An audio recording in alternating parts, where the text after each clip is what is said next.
Hello दोस्तों, कैसे हैं सब। मेरा नाम है हिमांशु और मैं स्वागत करता हूं आप सबका आपके अपने चैनल कॉमिक वर्ल्ड पर। तो चलिए दोस्तों, शुरू करते हैं। डायमंड कॉमिक्स में महाबली शाखा सीरीज की कॉमिक महाबली शाखा और नाग देवता का अपहरण का तीसरा और अंतिम भाग। कुछ क्षणों के पश्चात commissioner of police on the line. Sir. Hello mister Heminges, मैं सर जॉन बोल रहा हूँ। कहिए मिस्टर जॉन, कैसे याद किया? मुझे खबर मिली है कि पुलिस उस हत्यारे की तलाश में है जिसने हार्डी नाम के व्यक्ति की हत्या करके उसे होटल गैलॉर्ड के पीछे फेंक दिया था। क्या आप उस हत्यारे के बारे में कुछ जानते हैं? यस, जो जानता हूँ वही बताने के लिए तो मैंने आपको फोन किया है। उसका नाम शाका है। वह hotel Gaylord Gaylord room number 23rd floor में ठहरा हुआ है। आज उसने किंग्स रोड पर वॉल्टर नाम के एक व्यक्ति की हत्या और कर डाली है। अगर आपकी जानकारी सही है तो हम अभी शाका को गिरफ्तार करवा लेते हैं। उसके बाद हमें आपकी गवाही की जरूरत पड़ेगी। ओह श्योर, एक नेक शहरी होने के नाते मैं पुलिस की पूरी मदद करूंगा। शाका सर जॉन के बंगले और उसके आसपास का निरीक्षण करके अपने कमरे में वापस लौटा ही था कि खटखट। कमाल है, मुझे आते देर नहीं हुई और कोई यमदूत की तरह हाजिर हो गया। जैसे ही उसने दरवाजा खोला, hands up, you are under arrest. मैंने ऐसा क्या किया जो मुझे गिरफ्तार किया जा रहा है? तो मैं हार्डी और वॉल्टर नाम के दो व्यक्तियों की हत्या के अपराध में गिरफ्तार किया जा रहा है। मैंने दो लोगों का खून किया है। जरूर, मैंने दो लोगों का खून किया जरूर है, पर ऐसा मैंने अपनी जान बचाने के लिए किया था। अगर मैं उन्हें ना मारता तो वो मुझे मार डालते। सफाई अदालत में देना। इसे कैसे मालूम हो गया कि उन दोनों को मैंने ही मारा? जरूर ये काम सर जॉन का है। वह मुझे मरवा नहीं सका तो कानून की गिरफ्त में फंसवा रहा है। अगर एक बार मैं जेल में पहुंच गया तो नाग देवता को आजाद कराना तो दूर की बात है, खुद मैं भी जिंदगी भर जेल में सड़ता रहूंगा। देख क्या रहो, हथकड़ी पहना दो। मुझे शीघ्र ही इनसे बचने की कोई तरकीब सोचनी होगी। जैसे ही सिपाही ने शाका को हथकड़ी पहनानी चाहिए। इंस्पेक्टर, दुनिया के किसी भी कैद सॉरी इंस्पेक्टर, दुनिया के किसी भी कारखाने में अभी ऐसी हथकड़ी नहीं बनी जो मेरे हाथों में पड़ सके। ये तुम अच्छा नहीं कर रहे हो। यहां से बचकर नहीं जा पाओगे तुम। ये तो समय ही बताएगा इंस्पेक्टर। फिलहाल तुम लोग अपने हथियार फेंककर रास्ते से हट जाओ, वरना मैं एक झटके से इसकी गर्दन तोड़ दूंगा। शाखा अपने आप को पुलिस वाले की आड़ में रखता हुआ रिवॉल्वर के करीब पहुंच गया। इस अमेरिकन पुलिस से निपटने के लिए मुझे रिवॉल्वर उठा लेना चाहिए।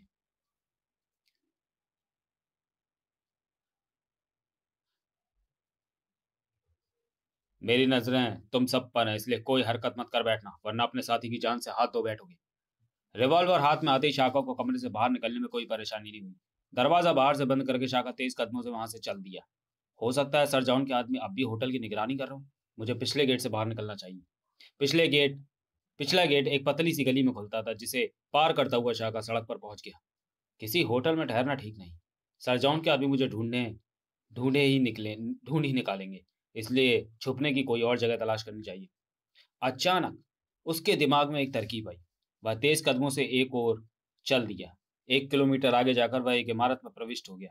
आधी रात के करीब वह उस इमारत की छत से उतरा। अगर किसी ने मुझे इस तरह उतरते देख लिया तो गड़बड़ हो जाएगी। कुछ दूर पैदल चलकर उसे खाली टैक्सी मिल गई। माउंट रोड चलना है। बैठिए सर। सर जॉन का बंगला माउंट रोड पर ही था। टैक्सी बंगले से कुछ पहले ही रुकवा कर शाखा पैदल बंगले के पिछवाड़े पहुंचकर एक पेड़ पर चढ़ गया। लगता है सर जॉन को अपने बंगले की ऊंची दीवारों पर बहुत भरोसा है। उसने बंगले की सुरक्षा का कोई खास इंतजाम नहीं कर रखा है। हालांकि साधारण आदमी के लिए इस दीवार को पार करना बहुत मुश्किल है, पर मेरे लिए नहीं। वह पेड़ की नीची और लचकदार डाल पर आ गया और कुशल नट की तरह झूला झूलने लगा। कुछ पलों बाद उसने डाल छोड़ दी। उसका शरीर कलाबाजियां खाता हुआ बंगले की दीवार की ओर बढ़ा। वह दीवार के ऊपर से होता हुआ बंगले के अंदर जा गिरा। अभी भी वह संभल भी नहीं पाया था कि ओह, तो यह शिकारी कुत्ते भी मौजूद हैं। उसने फुर्ती से अपना शिकारी चाकू निकाल लिया। खाच! अपने एक साथी को मरते देख कुत्ते और भयानक हो उठे। इस बार उसने चाकू का इस्तेमाल नहीं किया। मैंने इस तरह शेरों को मारा है, तुम तो फिर कुत्ते हो। कुत्तों ने दम तोड़ दिया। शाखा खिड़की के रास्ते बंगले में प्रविष्ट हुआ। बड़ा सन्नाटा लग रहा है। कहीं यहाँ मेरे लिए कोई जाल तो नहीं बिछाया गया? एक कमरे में उसे सांपों के बक्से नजर आए। जैसे ही वह उस कमरे में प्रविष्ट हुआ, उसके पैरों के नीचे से जमीन निकल गई। ओह, तो मैं जाल में फंसी गया। लगता है मैं किसी अंधे कुएं में गिर रहा हूँ। कुछ देर बाद उसका शरीर नम जमीन से टकराया। ओह, यहाँ तो एक से एक खतरनाक सांप मौजूद है। तभी शाका यह कुआं मेरे कई दुश्मनों को खत्म कर चुका है, आज तुम्हारा अंत भी हो जाएगा। मैं इतनी आसानी से मरने वाला नहीं सर जॉन, तुम देखना बहुत जल्द मेरे हाथ तुम्हारी गर्दन पर होंगे। शाका ने अपना सारा ध्यान सांपों पर लगा दिया।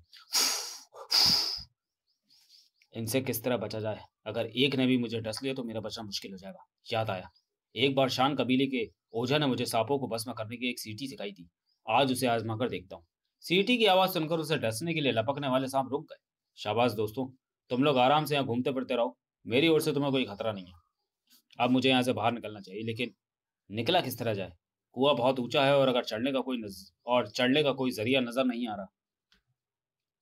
कुछ देर बाद दिमाग दौड़ाने के बाद उसे ऊपर चढ़ने की एक तरकीब समझ में आई। उसने कुएं की दीवार पर हाथ पैर जमाए और ऊपर की ओर चढ़ने लगा। कुएं की दीवारें बहुत चिकनी थी, वह कुछ ऊपर चढ़ने के बाद फिसल कर नीचे आ गिरा। ऊपर चढ़ने का मेरे पास यही एक रास्ता है, मुझे हार नहीं माननी चाहिए। कब तक गिरूंगा, कभी तो सफलता मिलेगी। वह बार बार गिरा पर उसने कोशिश नहीं छोड़ी। अंत में उसे छत तक पहुंचने में सफलता मिली गई। अब बाहर निकलने का रास्ता किस तरह खोला जाए? उसने दो पैरों और एक हाथ पर अपने शरीर को बैलेंस संभाला और एक हाथ से टटोलने लगा। खट खट।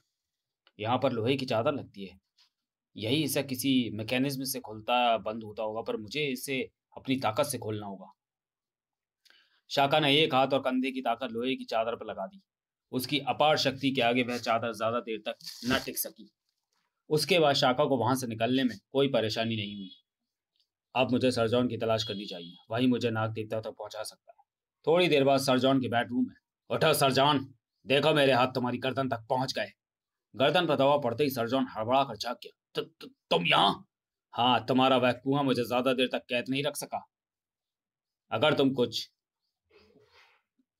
दिन और जिंदा रहना चाहते हो तो मेरे साथ चलकर कोसिमा नाग को आजाद कर दो। चलो। सरजॉन को रिवॉल्वर की नोक पर लेकर शाका रूम से बाहर आ गया।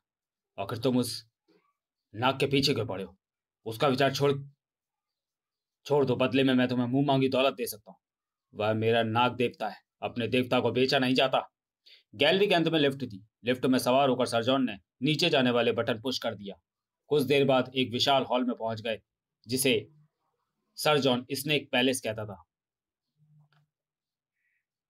घबराना मत नाग देवता, मैं तुम्हें आजाद कराने आ गया हूँ।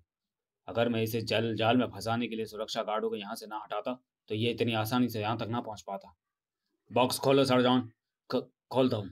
बॉक्स खोलते ही, नहीं नाग देवता, इसके गंदे खून से अपना मुंह गंदा मत करो। यहाँ मौजूद दूसरे सांपों और नागों को ये काम करने दो। नाग देवता, इसे यहाँ से हिलने मत देना। मैं दूसरे सांपों और नागों को आजाद करता हूँ अगले ही क्षण। बदला चुका लो। सारे सांपों और नागों को आजाद करके शाका नाग देवता के साथ बाहर आ गया। सरजॉन, तुम्हारा स्नेक पैलेस ही तुम्हारी कब्र बन रहा है। हॉल का दरवाजा बाहर से बंद करके शाका नाग देवता के साथ बंगले से बाहर आ गया और सुबह की पहली फ्लाइट से वह भारत रवाना हो गया। भारत पहुंचकर वह सीधा माता दीन के घर पहुंचा और रामदीन की जमकर धुनाई की। आओ नाग देवता, अब यहाँ से चला जाए, इसे इसके काम की काफी सजा मिल गई है। समाप्त। तो चलिए दोस्तों, वीडियो को यही समाप्त करते हैं और मिलते हैं डायमंड कॉमिक्स में महाबली शाका सीरीज की किसी अगली कॉमिक्स में अगले वीडियो में। तब तक के लिए धन्यवाद।